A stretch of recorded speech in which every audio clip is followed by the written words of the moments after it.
തെക്കൂട്ടുമഠത്തിൽ ശങ്കരൻ നമ്പിടി 1071 കന്നിമാസത്തിൽ തൃശൂർ ജില്ലയിലെ പേരാമംഗലത്ത് തെക്കൂട്ടുമഠത്തിൽ നങ്ങേലിമാണ്ടൻ്റെയും കോട്ടപ്പടി എടവള്ളിപ്പുറത്ത് കൃഷ്ണൻ നമ്പിടിയുടെയും മകനായി ശങ്കരൻ നമ്പിടി ജനിച്ചു.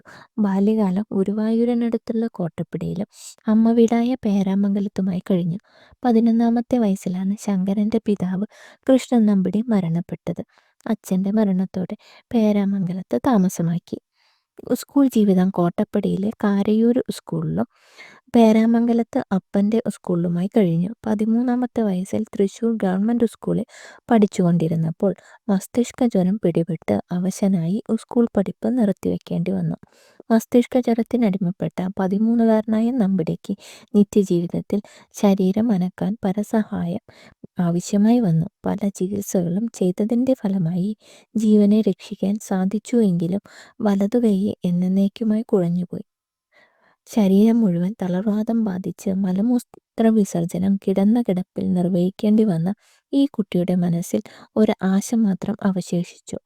സൂക്കേട് മാറി ഗുരുവായൂരപ്പനെ 41 ദിവസം ഭജിക്കാൻ പറ്റുമോ എന്ന മോഹം മാത്രം. ശങ്കരൻ നമ്പൂതിരിയുടെ ചികിത്സകനായ ആലത്തൂർ നമ്പിയുടെയും ഉപദേശിച്ചു. എനിക്ക് പാരമ്പര്യമായി ലഭിച്ച ആയുർവേദ വിധിപ്രകാരമുള്ള എല്ലാ ചികിത്സാവിധികളും നമ്പിടിയുടെ സൂക്കേട് മാറുന്നതിന് എടുത്ത് പ്രയോഗിക്കാം. പക്ഷേ സർവ്വജ്വരങ്ങൾക്കും മറുമരുന്നായ ഗുരുവായൂരപ്പൻ്റെ കാരുണ്യം കൂടെയുണ്ടെങ്കിൽ എഴുന്നേറ്റ് നിൽക്കും. നല്ലവണ്ണം പ്രാർത്ഥിച്ചോളൂ. ഏതു നേരവും ഗുരുവായൂരപ്പനോട് താണുകേണ് അപേക്ഷിച്ചോളൂ. വിടരുത്. മനസ്സിലെ നിത്യഭജനത്തിന് വീഴ്ച വരുത്തരുത്. നമ്പിടിയുടെ വചനങ്ങളെ ഭക്ത്യാദരപൂർവ്വം നമ്പിടി ശ്രവിച്ചു. 6 കൊല്ലത്തെ കഷ്ടപ്പാടിന് ശേഷം പരാശ്രയമില്ലാതെ അനായാസേന തൻ്റെ കാര്യങ്ങൾ കൊണ്ടു നടക്കാമെന്ന നില നമ്പിടിക്ക് കൈവന്നു. അപ്പോഴും വലത്തെ കൈയിന് വേണ്ടത്ര സ്വാധീനം കൈവന്നിരുന്നില്ല. ആ കൈ മരവിച്ചു ചത്തുകിടക്കുകയാണ്. ഗുരുവായൂർക്ക് താമസം മാറ്റിയാലോ? പക്ഷേ അവിടെ പോയാൽ എവിടെ താമസിക്കും? ഗുരുവായൂരിൽ നിന്ന് കോട്ടപ്പടിക്ക് 2 നാഴിക ദൂരമുണ്ട്. നിത്യേന നടന്നു പോവുക എന്നുള്ളത് ഇപ്പോഴത്തെ ആരോഗ്യനിലയ്ക്ക് പറ്റിയതല്ല. 3 നേരം തൊഴുതു ഭജിച്ചു കൂടണമെങ്കിൽ അതിന് പറ്റിയ ഒരിടം വേണം. അങ്ങനെ വിഷമിച്ചിരിക്കുമ്പോഴാണ് പുന്നത്തൂർ തമ്പുരാൻ്റെ വകയായുള്ള ഗുരുവായൂരിലെ മോഴത്ത് ബംഗ്ലാവിൻ്റെ പടിപ്പുര ഒഴിഞ്ഞുകിടക്കുന്ന വിവരമറിഞ്ഞത്. പക്ഷേ തമ്പുരാനും തമ്പുരാട്ടിയും താമസിക്കുന്ന ആ ബംഗ്ലാവിൻ്റെ പടിപ്പുരയിൽ ഒരു മുറി കിട്ടണമെങ്കിൽ ഈശ്വരകടാക്ഷം തന്നെ വേണം. പുന്നത്തൂർ വലിയ രാജാവായ ഗോദശങ്കര വലിയ തമ്പുരാൻ്റെ സമ്മതം കൂടാതെ അവിടെ കയറി പാർക്കാൻ ആരെയും അനുവദിച്ചിരുന്നില്ല. അവശനും വിവശനുമായ നമ്പിടി പുന്നത്തൂർ വലിയ തമ്പുരാട്ടിയെ കണ്ട് തൊഴുതു വന്ദിച്ചു. തൻ്റെ മനസ്സിലുള്ള ആഗ്രഹം നമ്പിടി അവരെ ആദരപൂർവ്വം അറിയിച്ചു. അവർക്ക് സന്തോഷമാണ് തോന്നിയത്. കാഴ്ചയിൽ തന്നെ ഒരു മഹാഭക്തനെന്ന് നമ്പിടിയെ തോന്നിച്ചിരുന്നു. വലിയ തമ്പുരാട്ടി ഗോദശങ്കര വലിയ തമ്പുരാൻ്റെ നമ്പിടിയുടെ ആഗ്രഹം അറിയിച്ചു.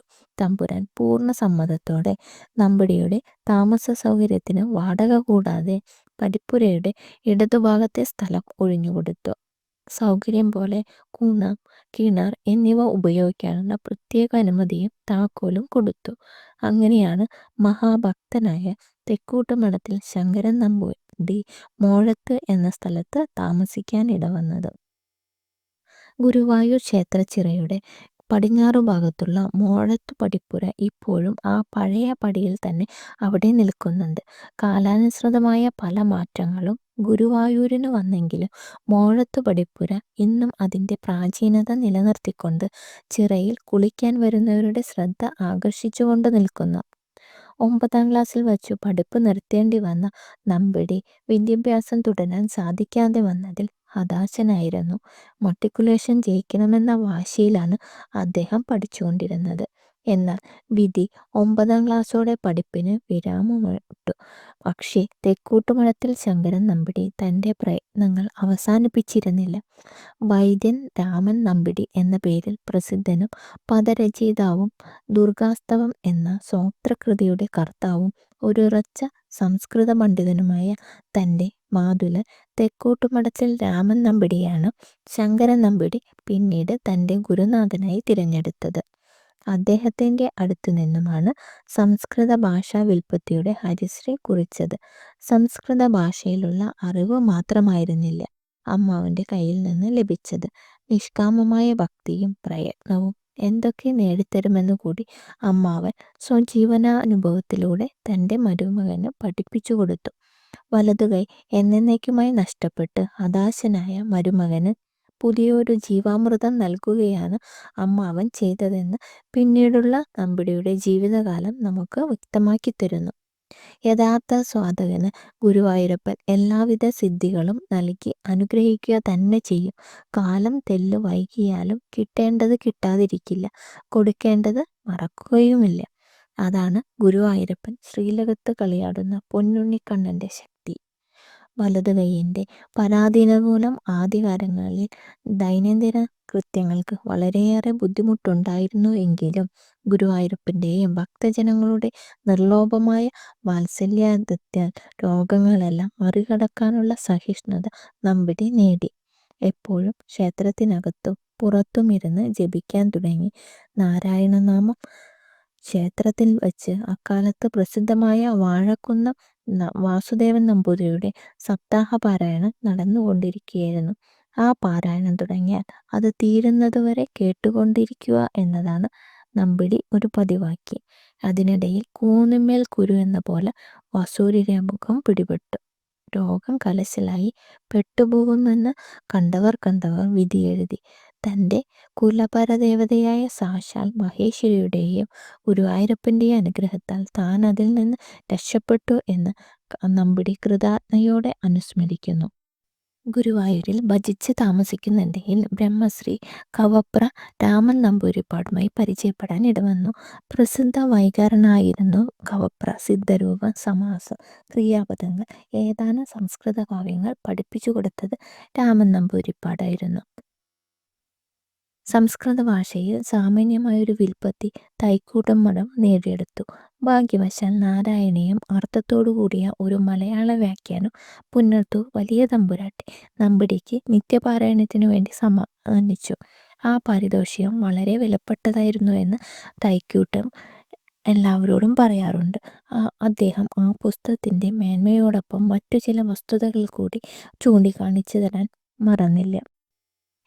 നാരായണത്തിൻ്റെ സംസ്കൃതം മൂലം ഒരു വിധത്തിൽ മലയാള ഭാഷയിൽ അർത്ഥത്തോടുകൂടി പഠിച്ച് ഹൃദ്യസ്ഥമാക്കി. ആ ശ്യാമസുന്ദരൻ്റെ വിവിധങ്ങളും വ്യത്യസ്തങ്ങളുമായ രൂപങ്ങൾ മനസ്സിൽ മിന്നിത്തിളങ്ങാൻ തുടങ്ങി. താൻ പഠിച്ച ശ്ലോകങ്ങൾ പതിവായി ഗുരുവായൂരപ്പൻ്റെ സന്നിധിയിൽ വച്ച് അർത്ഥം പറഞ്ഞ് വായിക്കുക എന്നുള്ളത് പതിവാക്കി. ഭക്തപ്രിയ എന്ന സംസ്കൃത വ്യാഖ്യാനം ഈ പാരായണത്തിന് നമ്പിടിയെ വളരെ സഹായിച്ചു എന്ന് അദ്ദേഹം പ്രത്യേകം പറയാറുണ്ട്. യാതൊന്നും എഴുതാൻ സാധിക്കാതിരുന്ന തന്നെക്കൊണ്ട് ഗുരുവായൂരപ്പൻ പിന്നീട് നിരവധി കൃതികൾ എഴുതിപ്പിച്ചു എന്നും നമ്പിടി കൃതജ്ഞതയോടെ നിറകണ്ണോടെ പറഞ്ഞു. എൻ്റെ ഗുരുവായൂരപ്പ, ഞാൻ ഒന്നിനും കൊള്ളാത്ത ജീവശവമായിരുന്നില്ലേ? എനിക്കെങ്ങനെ ഇത്രയും കൃതികൾ എഴുതിയുണ്ടാക്കാൻ ശക്തി കിട്ടി? ഒരിക്കലും കരുതിയിരുന്നല്ല ഞാൻ 4 അക്ഷരം കൂട്ടി എഴുതുമെന്ന്. അത്രമാത്രം എൻ്റെ വലതുകൈ വിവശനായിരുന്നു. അപ്പോഴെനിക്ക് എന്തു വേണമെങ്കിലും സുഖമായി എഴുതാൻ കഴിയും. മേൽപ്പത്തൂരിനെയും പൂന്താനത്തിനെയും അനുഗ്രഹിച്ച കവീശ്വരനായ ഗുരുവായൂരപ്പൻ തൈക്കൂട്ടുകുണത്തിൽ ശങ്കരൻ നമ്പിടിയെയും അനുഗ്രഹിച്ചു.